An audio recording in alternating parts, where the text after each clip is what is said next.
नमस्कार स्टूडेंट्स, मैं doctor Sudesh Chaudhary physical chemistry YouTube channel में आप सभी का स्वागत करती हूँ।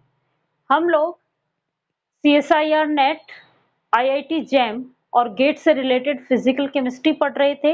इस फिजिकल केमिस्ट्री में हमने जो टॉपिक स्टार्ट कर रखा था वो है chemical kinetics. Last video lecture में मैंने आप लोगों को यूनिमोलिकुलर रिएक्शंस की काइनेटिक्स स्टडी कराई थी।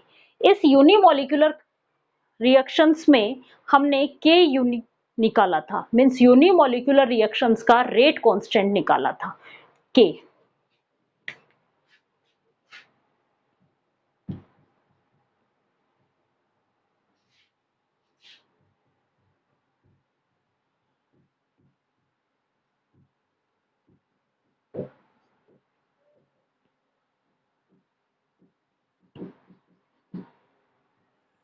इसमें हमने जो लास्ट वीडियो लेक्चर में हमने जो स्टडी किया था वो यूनिमोलिकुलर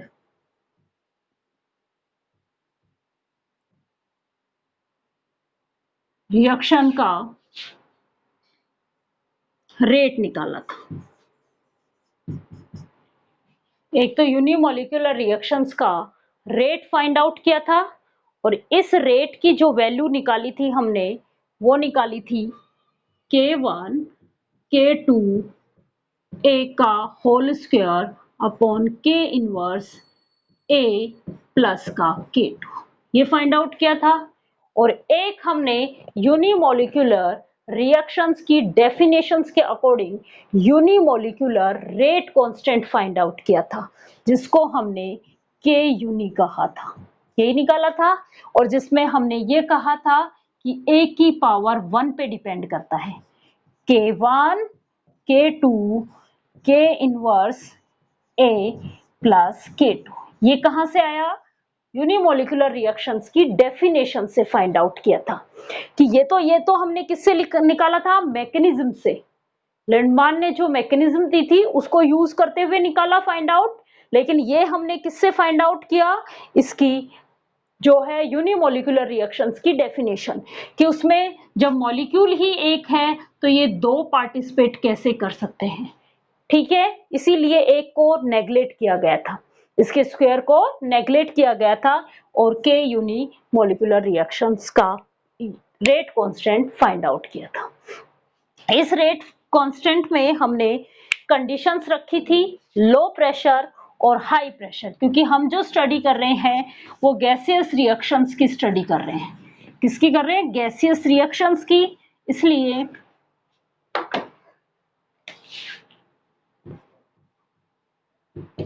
ये था K1 K2 A upon K inverse A plus K2।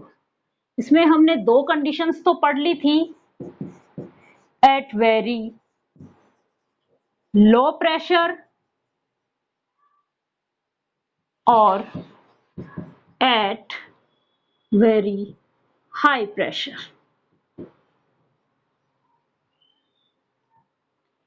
एक तीसरी कंडीशन ये भी हो सकती है K इनवर्स A किसके इक्वल हो जाए? K2 के इक्वल। देखो तीनों जब वेरी लो कंडीशंस थी उस टाइम K इनवर्स A की वैल्यू वेरी स्मॉल थी K2 से, और तब आपका K यूनि जो आया था वो आया था K1 K2 A upon K2। इस K2 से K2 cancel out, means K uni की जो वैल्यू आई थी वो आई थी K1 A, यही आई थी। जब आपका बहुत हाई प्रेशर था उस time K inverse A greater than था K2 से, और उस कंडीशन में K यूनि की वैल्यू जो आई थी वो थी K1 K2 A upon K inverse A। इस A से ये A कैंसल आउट हुआ था और K यूनि इस पूरे को K इन्फिनिटी से डिनोट किया था। ये सब कांस्टेंट है, K1 constant, K2 constant, K inverse constant. एक नया कांस्टेंट काम में लिया के इन्फिनिटिव। ये के इन्फिनिटिव मैक्सिमम रेट कांस्टेंट है। क्या है? मैक्सिमम कंडीशन है ये।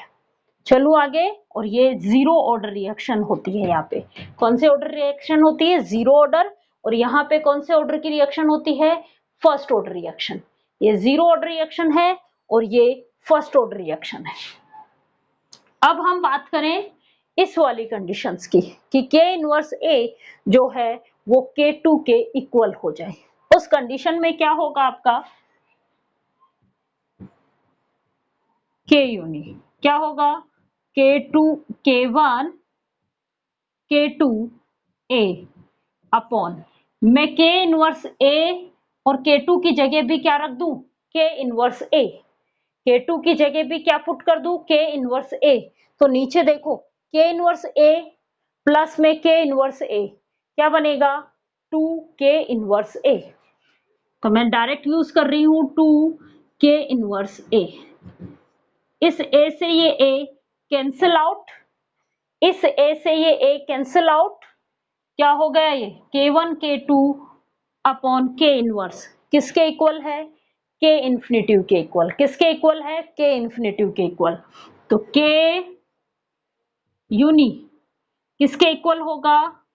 K infinitive upon 2। और ये कंडीशन कब होगी? इस कंडीशंस के लिए A की वैल्यू A/2 हो जाती है। When A की जो कंसंट्रेशन है वो कब हो जाए? जब 1/2 की फॉर्म में हो जाए। जब 1/2 की फॉर्म में A की कंसंट्रेशन फाइंड आउट हो जाए।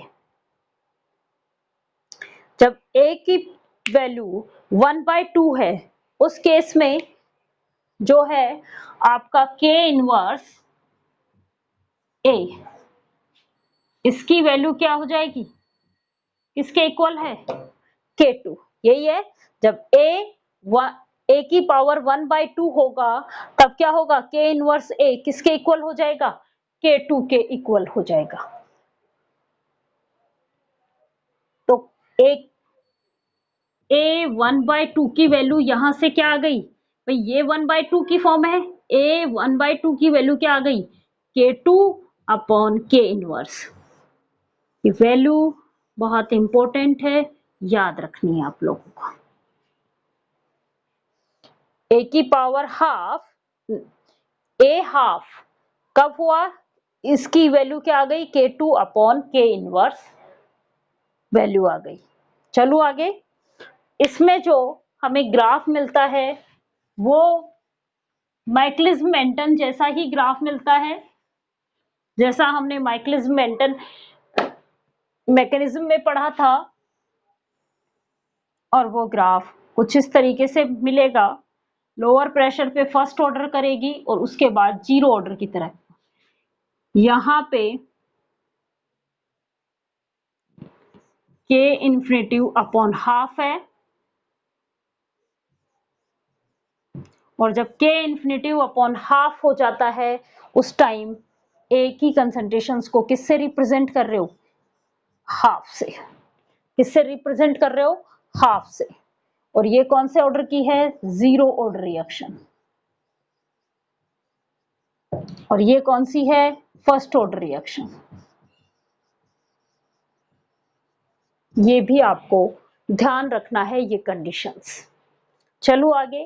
अब हम एक इसी से रिलेटेड एक क्वेश्चन करते हैं। इसी से रिलेटेड एक क्वेश्चन करा रही हूं। इन ए unimolecular Lidman type reaction, the value of unimolecular rate constant is।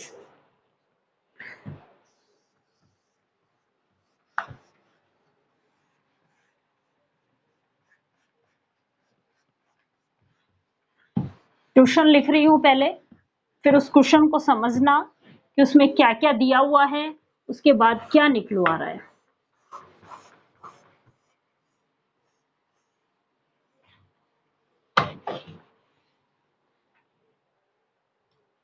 In a unimolecular Lidman type reaction, in a unimolecular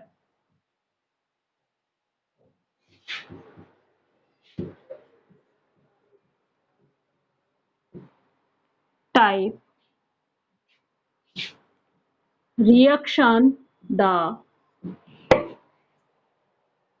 value of unimolecular rate constant is the value of unimolecular rate constant is 2 into 10 is to power 3. 2 into 10 is to power 10 is to power 4 second at high pressure. 10 is to power 4 second inverse at high pressure. ठीक है, उसके बाद दिया हुआ है 2 into 10 is to power 3 second inverse when pressure is 1 atm. क्या दिया हुआ है 2 into 10 is to power 3 seconds when pressure is 1 atm. जब प्रेशर 1 atm है तब दिया हुआ है 2 into 10 is to power 3 second inverse. उसके बाद दिया हुआ है 4 into 10 is to power 3 second inverse when pressure is 2 atm. 2 into 10 is to power 4 second inverse when pressure is 4 atm. यहां तक की चीजें क्लियर आप लोगों को? उल्टा लिख दिया अपन ने, ये 4 है और ये 2 atm प्रेशर दिया हुआ है. ये CSIR नेट में आया हुआ क्वेश्चन है. उसके बाद है determine the pressure of reactant at which the value of unimolecular rate constant is half to their maximum value. क्या डिटरमाइन करना है? determine the pressure of reactant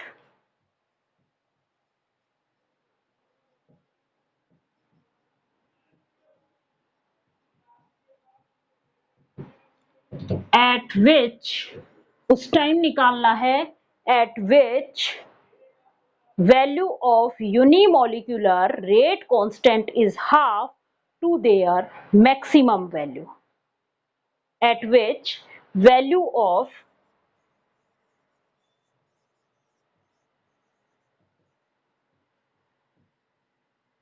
unimolecular rate constant is half to their maximum value.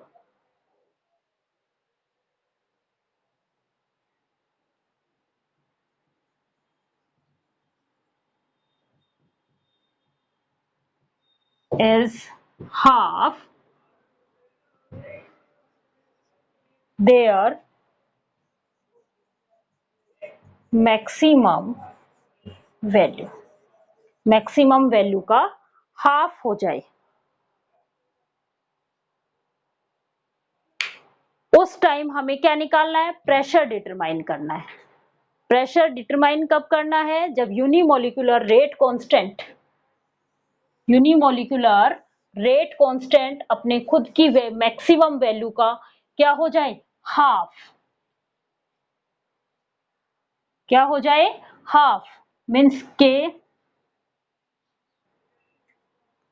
क्या निकलवा रहा है? Unimolecular rate constant जब अपने maximum value का हाफ हो, उस वाली कंडीशन अभी अभी हम पढ़ के आए हैं. ये वाली कंडीशन अभी हम पढ़ के आए हैं कि यूनी के इन्फिनिटिव अपॉन 2. ये कंडीशंस के टाइम क्या था? ए हाफ हो जाता है. ए जो था वो क्या था? ए हाफ. ये कब? और के इनवर्स ए की वैल्यू जब K2 के इक्वल हो। इतनी कंडीशंस हमें पता है, ये सब हमें पता है, ये वाली कंडीशंस पता है। और हमें क्या निकालना है, क्या निकालना है? Determine the pressure of reactant eight which value of unimolecular rate constant means के यूनि निकाल। ये वाली कंडीशंस हमें फाइंड आउट करनी है। इसके लिए हमें ए हाफ, ये कंडीशन पता है, ये होती है K2 upon K inverse, K2 upon K inverse, और ये वैल्यू होती है K infinitive upon K1। K infinitive high pressure के ऊपर rate constant, K infinitive high pressure पे रेट कांस्टेंट, हाई प्रेशर पे rate constant. In a unimolecular Lindman type reactions, the value of unimolecular rate constant ये दे रखा है 2 into 10⁻⁴ second inverse. कब? High pressure पे। याद करो, अभी सिचुएशंस, 3 सिचुएशंस बताई थी, at low pressure, at high pressure, और जब K इनवर्स A और K2 की वैल्यू इक्वल हो जाती है। ये 3 कंडीशंस की थी हमने। तो हाई प्रेशर के ऊपर हमारा क्या निकला था? K इनवर्स की वैल्यू K इन्फिनिटिव के इक्वल निकली थी, ये निकली थी। तो ये तो वैल्यू हमें पता है, ये रही K इन्फिनिटिव की। लेकिन अब हमें क्या नहीं पता, K1 की वैल्यू हमें फाइंड आउट करनी है। तो सबसे पहले, क्योंकि हमें किसकी वैल्यू निकालनी है? प्रेशर की वैल्यू फाइंड आउट करनी है। ये रहा प्रेशर, इसकी वैल्यू फाइंड आउट करने के लिए आपको क्या करना पड़ेगा? इस K1 की वैल्यू फाइंड आउट करनी पड़ेगी। और K1 की वैल्यू फाइंड आउट करने के लिए आपकी मर्जी है, आप ये यूज कर सकते हो, मींस ये वाला यूज कर सकते हो 2 × 10⁻³ सेकेंड इनवर्स प्रेशर जब 1 atm है, ये वैल्यू यूज कर सकते हो, या ये वैल्यू यूज कर सकते हो, एक ही बात है। यहां तक की चीजें क्लियर आप लोगों को? देखो, हमें जो दिया हुआ है वो क्या दिया हुआ है कि उस टाइम हमें प्रेशर काउंट करना है जब आपका K यूनि जो है वो मैक्सिमम का हाफ हो जाए। ये रहा, मैक्सिमम का हाफ कर दिया। इस कंडीशन में हमारा जो प्रेशर है A, उसको हम A हाफ से डिनोट करते हैं, और A हाफ की हमने जो वैल्यू निकाली है वो होती है K2 अपॉन K इनवर्स, और उसी इक्वेशंस को सोल्व करके क्या आया? K infinitive upon K1। ये हमारा प्रेशर है उस टाइम का जब हमारा K यूनिवर्स मैक्सिमम का हाफ रहता है। ठीक है, अब हमें मैक्सिमम तो वैल्यू ये पता रह गई, ये रही। अब हमें इस K1 की नहीं पता, लेकिन हमें K यूनि की तो वैल्यू पता थी। K यूनि क्या होता है? K1 into A, K1 into में A, यही रहता है K1 इंटू A। क्या दिया हुआ है आपको? प्रेशर दिया हुआ है, ये A कंसंट्रेशन, और कंसंट्रेशंस को हम प्रेशर की फॉर्म में भी तो डिफाइन कर सकते हैं। तो आपको ये A प्रेशर दिया हुआ है और K यूनि दिया हुआ है। अब ये हमें दो अलग अलग प्रेशर पे K यूनि देके हमें कंफ्यूज कर रहा है। आपकी इच्छा है, आप चाहे 1 एटमॉस्फेयर वाला K यूनि काम में ले सकते हो, चाहे 2 एटमॉस्फेयर वाला K यूनि काम में ले सकते हो। ठीक है, चले, तो मैं आपको 1 एटमॉस्फेयर वाले से यूज करवा रही हूं। मैं थोड़ा सा इसको इरेज कर देती हूँ। क्वेश्चन, सबसे पहले तो इसका क्वेश्चन समझना बहुत जरूरी है कि क्वेश्चन में निकलवाया क्या है। अब देखो आप लोग, इससे क्या होगा? K1 की वैल्यू क्या हो गई? K uni upon K1, sorry A pressure. अब मैं 1 atm वाले प्रेशर को यूज कर रही हूं ताकि आपका जो है वो डायरेक्ट ही आ जाए। तो K1 की वैल्यू क्या आ गई? देखो, 1 atm पे आपका K यूनि क्या है? 2 × 10⁻³ तो क्या हो गया यहाँ पे? तो 2 × 10⁻³ और यहाँ क्या है? 1 1। तो K1 की वैल्यू क्या आ गई आपके पास? 2 × 10⁻³। अब K1 ये रहा आपका, K इन्फिनिटिव क्या है? ये रहा। कि जब आपका प्रेशर क्या हो, हाई प्रेशर हो। उस कंडीशन में K इन्फिनिटिव था, तो K इन्फिनिटिव आपके पास में रहा 2 × 10⁴।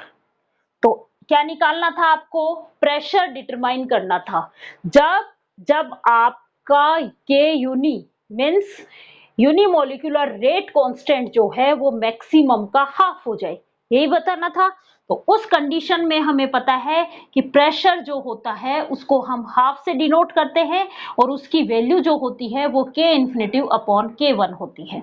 तो K इन्फिनिटिव की वैल्यू ये रही और K1 की वैल्यू ये रही। ये दोनों वैल्यू पुट करके प्रेशर की वैल्यू फाइंड आउट कर सकते हो।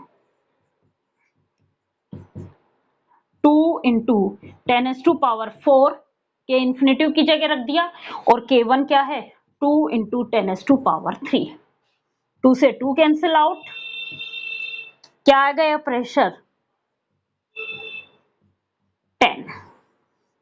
10⁴ है यहाँ पे, ये 3 है, तो क्या आएगा प्रेशर 10 atm। फाइंड आउट कर लोगे 10 atm, आंसर आ जाएगा। इस तरीके के क्वेश्चंस आते हैं आप लोगों को, तो ये कंडीशन भी आपको ध्यान होनी चाहिए जो आज मैंने बताई है। इसी टाइप की ये CSIR नेट में आया हुआ क्वेश्चन है, तो आपको इसी टाइप के क्वेश्चंस मिलते हैं और आप लोग इसी तरीके के क्वेश्चंस को करने के लिए आपको पूरा ध्यान होना चाहिए कि क्या क्या इस क्वेश्चन में दिया हुआ है और क्या निकलवाना चाह रहा है, तभी आप उस क्वेश्चंस को आसानी से कर पाओगे। कोई बहुत बड़ी कैलकुलेशन नहीं होती है, बहुत बड़ा डेरिवेशन भी नहीं होता है, इसलिए आप इजीली कर पाते हो इन क्वेश्चंस को। Thank you.